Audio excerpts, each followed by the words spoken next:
اس نے کہا جب قرآن کوئی پڑھتا ہے اس کے منہ سے نور جب نکلتا ہے تو مجھے یوں لگتا ہے کہ سورج کا نور نکل رہا ہے۔ سبحان اللہ، سبحان اللہ تو اونچی آواز سے کہتے ہیں۔ سبحان اللہ۔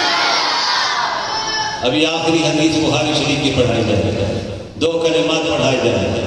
اللہ کے پاک نبی کہتے ہیں رحمان کو بہت پیار ہے، کل میزان میں سب سے زیادہ وزنی ہو، یا معمولی نہ جانیے، یہ جو آپ سجدے کرتے ہیں کل یہی سجدے انشاءاللہ بلندی پہ لے جانے کا ذریعہ بنے۔ سبحان اللہ، کہو انشاءاللہ۔ انشاءاللہ۔ نماز پڑھیے، پابندی سے پڑھیے، خشوع خضوع سے پڑھیے، پوری عاجزی کے ساتھ پڑھیے، اللہ کے سامنے ہاتھ باندھیے، پھر خوب رب کے سامنے مناجات کیجئے، سلام پھیریے، دعا کیجئے، اور اجتماعی عبادت میں بڑا لطف ہے۔ ہمارے حضرت فرمایا کرتے تھے نماز جب با جماعت پڑھی جاتی ہے، اس نماز کا ثواب تو حدیث میں موجود ہے، لیکن ایک مثال دیتے تھے، فرمایا نمازی کئی قسم کے آتے ہیں، دکاندار بھی آتا ہے، ریڑھی لگانے والا بھی آتا ہے، مزدور بھی آتا ہے، راج بھی آتا ہے، ان میں عالم دین بھی آتا ہے، طالب علم بھی آتا ہے، اور جب نمازیوں کی 4-5 صفحے بن جاتی ہے، اسے ذرا توجہ سے سنیے، پھر جب اللہ کریم کے سامنے ان نمازیوں کی دس جاتی ہے تو یہ ممکن نہیں اللہ کے عالم کی نماز قبول کر لو، یہ ممکن نہیں اللہ کہے گا حافظ کی نماز قبول کر لو۔ اس میں مثال دیتے تھے، آپ منڈی میں چلے جائیے، آپ نے سیب کا ٹوکرا یا سیب کی پیٹی لینی چاہیے، آگے آم کا موسم آنے والا ہے، آپ نے آم کی پیٹی جب لی تو اسے کہا ذرا کاغذ اٹھا کر مجھے اندر سے سیب دکھا تو دیجئے۔ جب آپ کی نظر پڑی اس میں 2-3 داغی بھی نظر آئے تو آپ نے کہا داغی نہیں لوں گا۔ اس نے کہا نہیں بابا، سودا پوری پیٹی کا ہوا ہے، سودا پورے ٹوکرے کا ہوا ہے، لینا ہے تو یہ لے لیجئے، ورنہ اگلے دکاندار کے پاس چلے جائیے۔ آپ سوچتے ہیں اگلے نے بھی یہی کہنا ہے، آپ اس پورے ٹوکرے کو اٹھا لیتے ہیں، پیٹی کو اٹھا لیتے ہیں، سودا داغی کا بھی ہو جاتا ہے، ٹھیک آم کا بھی ہے، ٹھیک سیب کا بھی ہے۔ اس لیے بزرگ فرماتے ہیں جب تم جماعت سے نماز پڑھو گے، با جماعت نماز پڑھو گے تو پھر یقین کر دیجئے اللہ جہاں پہ عالم دین کی نماز کو قبول کریں گے، اللہ جہاں پر توجہ رکھیے حافظ قرآن کی نماز کو قبول کریں گے، اللہ ان میں گناہگاروں کی نماز کو بھی قبول فرما دیں گے۔ اس میں حضرات محترم اہلا وسہلا، ماشاءاللہ حضرت مفتی صاحب کی تشریف لے آئے، ماشاءاللہ ابھی آپ کے سامنے وہ اپنا خطاب لاجواب پیش کریں گے۔ مجھے حکم دیا گیا ہے میں چند منٹ اور مزید بات کر کے پھر انشاءاللہ مائک ان کے حوالے کروں گا، حضرت آپ کے سامنے بیان کریں گے، اس کے بعد ہمارے مخدوم تشریف لائیں گے، وہ حدیث آخری پڑھائیں گے۔ تو میرے نوجوان ساتھیوں آئیے اس ذہن کی طرف چلیے، اس طرف اپنے آپ کو لے کے چلیے، ان فتنوں کا مقابلہ کیسے ہوگا۔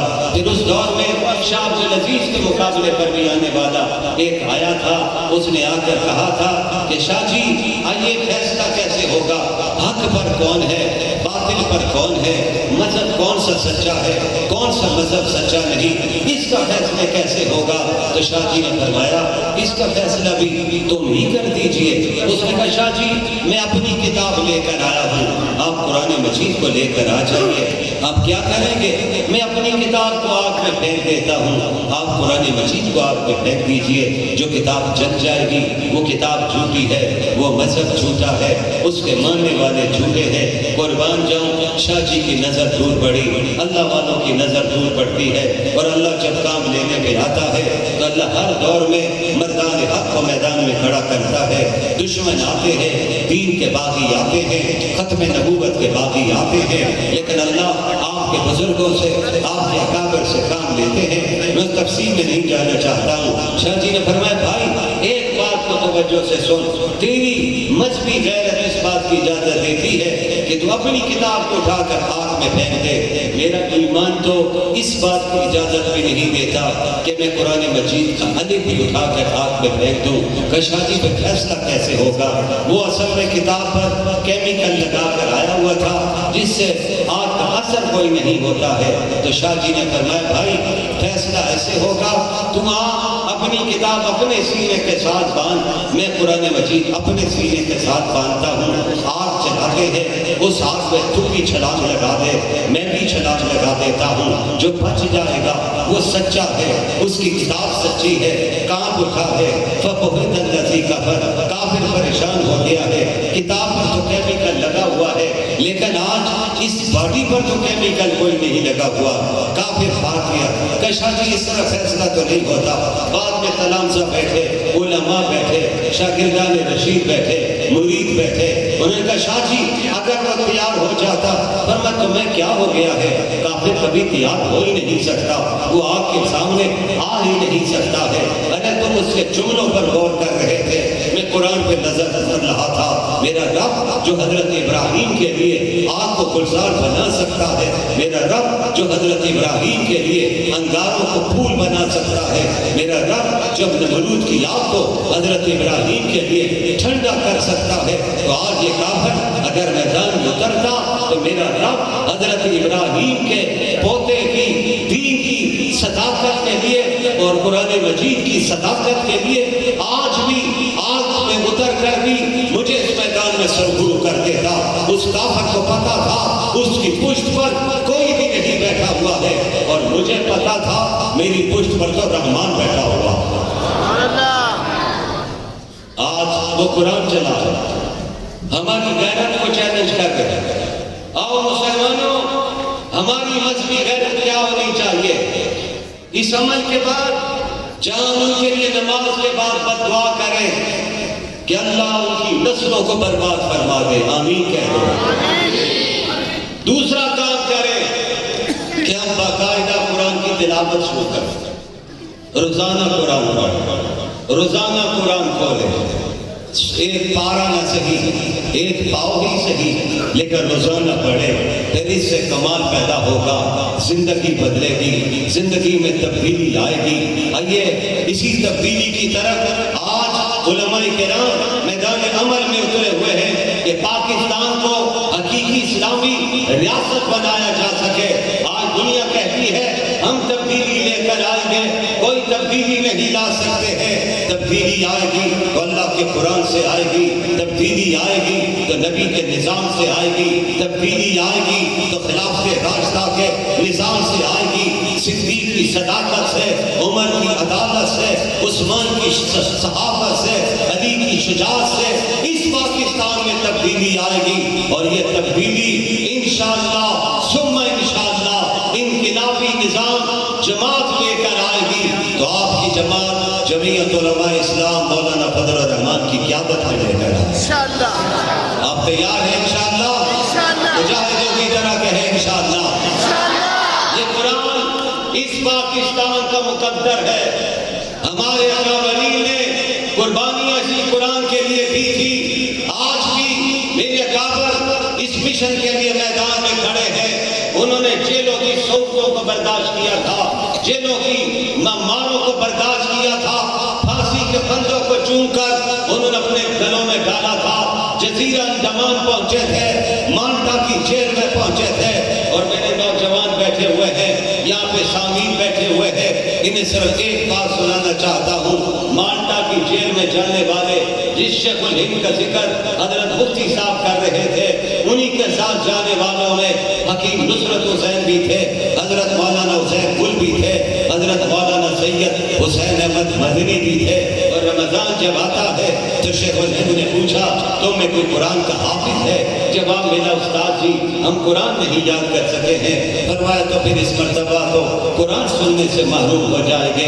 حضرت مدنی کہتے ہیں میں نے استاد کی تڑپ کو دیکھا، استاد کے جذبے کو دیکھا، یہ جواب سنتے ہی میرے استاد کی آنکھیں پرنم ہو گئیں۔ میں نے رب سے دعا کی، ربا 2 سال سے بھی تو قرآن کا حافظ تو بناتا ہے، ارے تو چاہے تو پھر 7 دن میں بھی قرآن کا حافظ بنا سکتا ہے۔ اس واقعے کو ذہن میں رکھیے، امام احمد بن حنبل آئے تھے، انہوں نے امام اعظم ابو حنیفہ کے مدرسے میں داخلے کے لیے جب کہا تھا مجھے داخلہ دے دیجئے، تو امام صاحب نے فرمایا تھا بیٹا قرآن یاد کر کے آؤ، کیونکہ قرآن میرے ہاں پہلی شرط ہے، دلیل پہلے قرآن سے آتی ہے۔ اگلے موضوعات حضرت مفتی صاحب آپ کے سامنے لائیں گے، لیکن یاد رکھیے فرمایا پہلے قرآن یاد کیجئے، استاد جی ساتھ ساتھ یاد کرتا رہوں گا، نہیں بیٹے پہلا قرآن یاد کرنا ہوگا۔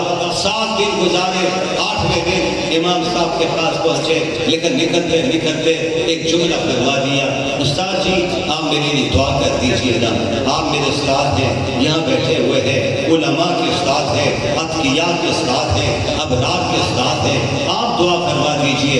ادھر میری ماں نے دعا کی تھی، ادھر آپ دعا کر دیں گے۔ حضرت نے دعا فرما دی ہے۔ یہی طالب علم 8ویں دن حضرت کے پاس واپس پہنچا ہے۔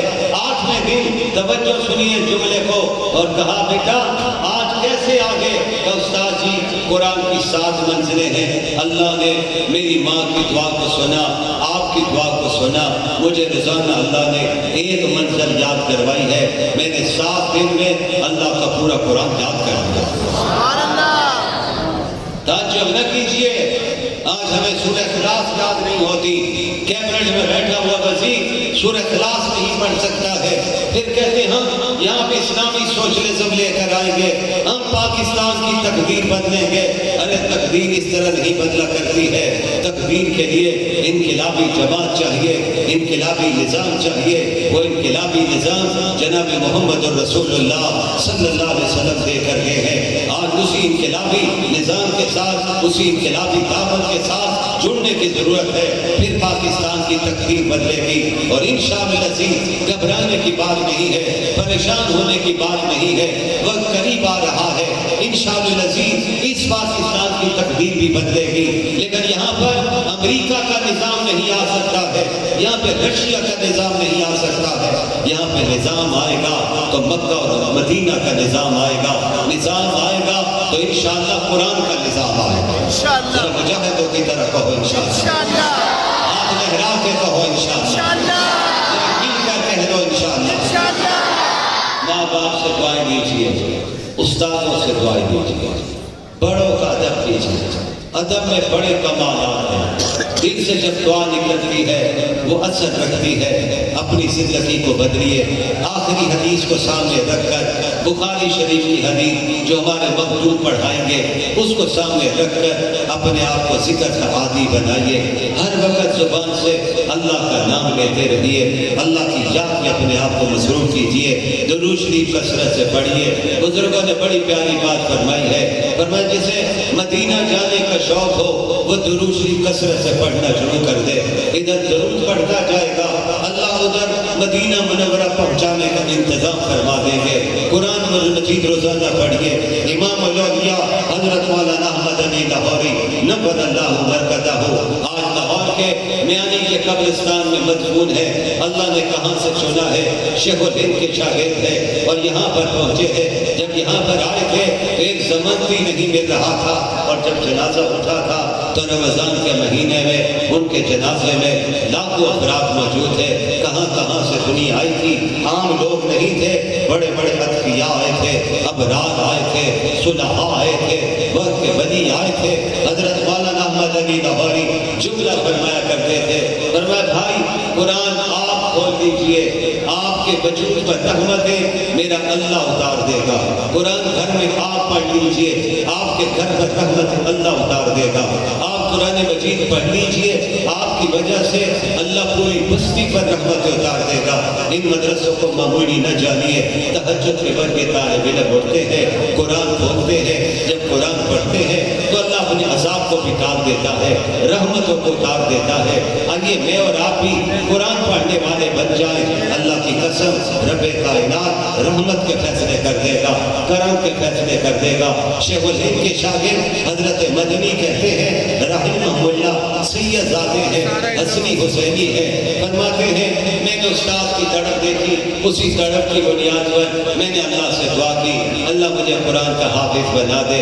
کہتے ہیں میں نے صبح بیٹھ کر قرآن کا پارہ کھولا ہے، یاد کرنا شروع کیا ہے، رات مصلے پر آیا ہوں، میں نے اپنے استاد کو پورا پارہ سنا دیا ہے۔ فرمایا مالٹا کی جیل میں ادھر رمضان ختم ہو رہا تھا اور اس طرف حضرت حسین احمد مدنی کا قرآن ختم ہو رہا ہے۔ سبحان اللہ۔ آئیے اپنی مسئلوں میں ایک حافظ دے دیجئے، ایک قاری دے دیجئے، ایک عالم دے دیجئے۔ مفتی صاحب بیٹھے ہوئے ہیں، کئی بلکہ مفتیان کرام بیٹھے ہوئے ہیں۔ ہم یہ نہیں کہتے دنیاوی تعلیم سے دور کر دیجئے، ہم یہ نہیں کہتے ڈاکٹر نہ بنائیے، انجینئر نہ بنائیے، سائنسدان نہ بنائیے۔ ارے اس دنیا میں آپ سب میدانوں میں اتاریے، لیکن ایک بچے کو قرآن کا حافظ قاری بنا دیجئے، باقی بچے دنیا کما کے لائیں گے۔ یہ ایک بچہ آئے گا آپ کے لیے دنیا کا ذریعہ بھی بنے گا، آخرت کا بھی ذریعہ بنے گا۔ ایک حافظ کے بارے میں اللہ کے پاک نبی کہتے ہیں اس کی سفارش پر اس کے 10 قریبی رشتہ داروں کو اللہ جنت عطا فرما دے گا۔ آئیے ذرا آخرت کے لیے بھی سوچئے، اس کے لیے بھی محنت کیجئے، اس کے لیے بھی اپنے آپ کو تیار کیجئے۔ اللہ اس ادارے کو دن دگنی رات چوگنی ترقی نصیب فرمائے۔ میرے علماء، میرے حفاظ اور قراء بیٹھے ہوئے ہیں، پھر ان کے لیے دعا کرتا ہوں اللہ کریم ان کو اس میدان میں اتر کر اخلاص کے ساتھ اپنے اکابر کے انداز میں کام کرنے کی توفیق عطا فرمائے۔ اللہ مجھے بھی آپ کو بھی اپنے دین کے لیے قبول فرمائے۔ الہی کی توفیق ہم سب کو عطا ہو، کریں کام وہ جس پہ تیری رضا ہو۔ الہی تڑپنے پھڑکنے کی توفیق دے، دل مرتضیٰ سوچ صدیق دے۔ اب تو چلتے ہیں میں قدر سے بھی، پھر ملیں گے اگر خدا لایا۔ وآخر دعوانا ان الحمدللہ رب العالمین۔